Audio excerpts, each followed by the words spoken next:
This is my English presentation. My definition of happiness is when I live my life to its full potential, making decisions that will benefit me and to always stay positive. When it comes to my happiness, I want to be as happy as possible. When I do have my lows, I know that even when I am feeling down and sad, I will always get through those obstacles and be happy again. In the 3 Days of Awesome TED Talk, Neil Pasricha went through the toughest and darkest time of his life, from going through a divorce and his friend passing away.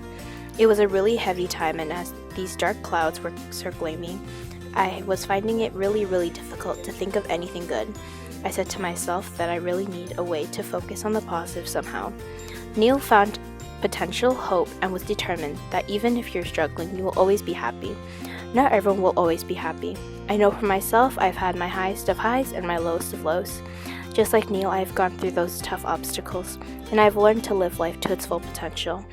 Life is so great that we only get a short amount of time to experience and enjoy all the little moments that make it so sweet.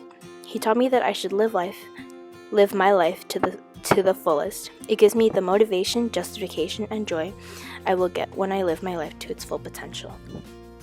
In the Tim mentioned UWA commencement speech video, Tim talks about the lessons that everyone should know in their life. Tim taught me that I should not take my life for granted and always be happy, because who knows when life can stop all of a sudden for me. Life will sometimes seem long and tough, and God, it's tiring, and you will sometimes be happy and sometimes sad, and then you will be old, and then you'll be dead. In my life, I have just started living, and I've just started to experience things in my life. I have so much life left to live, and Tim teaches me that I should live life to my greatest potential. Life is best filled by learning as much as you can, taking pride in whatever you're doing, having compassion, sharing ideas, running, and being enthusiastic. With my potential of happiness, what steps do I have to take in order to be happy? Making decisions that will benefit me has been difficult because I'm so focused on doing things that will satisfy others. Once other people around me are happy and are worry-free, then I will be happy. As my life is just started with graduation and working for the rest of my life, I will have to make big decisions that will have to benefit me. Of course, making decisions reflect who I am as a person and how I am represented by the people around me. In What Makes a Good Life, the TED Talk by Robert Waldinger, the Harvard experiment that has been going on since 1936. One of the most important lessons that I've learned was that relationships are very important. It turns out that people who are more socially connected to family, to friends, to community are happier. They're physically healthier, and they live longer than people who are less connected. Robert taught me that when I make big decisions in my life, I should keep the relationships I have with my friends and family in mind, so they will be as happy as I am. Being happy by myself can be sad, and if I continue to the relationships I have now, the decisions I will make me the happiest. Good relationships keep us happier and healthier. The more stronger of bonds I have with the people I have surrounded myself with, the more happy I will become. Continuing with my theory of making decisions that will benefit me, in The Ones Who Walk Away from Omelas by Ursula K. Le Guin, their happiness is sacrificed by a child. The child represents that making decisions for ourselves is more important than others. It teaches me that if someone's happiness is sacrificed, then I should make decisions that will benefit me to make the most of my happiness. They go on, they leave Omelas, they walk ahead in the darkness, and they do not come back. The place they go towards is a place even less imaginable than the city of happiness. This short story taught me that my happiness is very important, and just for the sake of my own happiness, someone's is being trapped. To exchange all the goodness and the grace of every life in Omelas for that single small improvement, to throw away the happiness of thousands for the chance of the happiness of one, that would be the guilt within the walls indeed. In our society, we are always considering other people's thoughts and decisions that influence us, and when that decision is made, we aren't satisfied with the results. In this short story, I learned that making decisions for myself and making myself first will make me the happiest that I can be. Always staying positive in order to be happy is very important.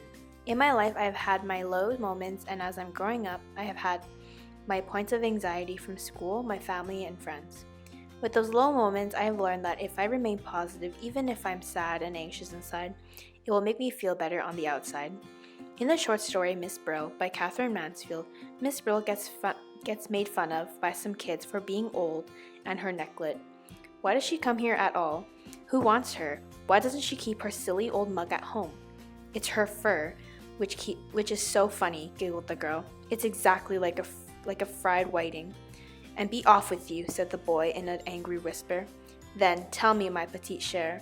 No, not here, said the girl. Not yet.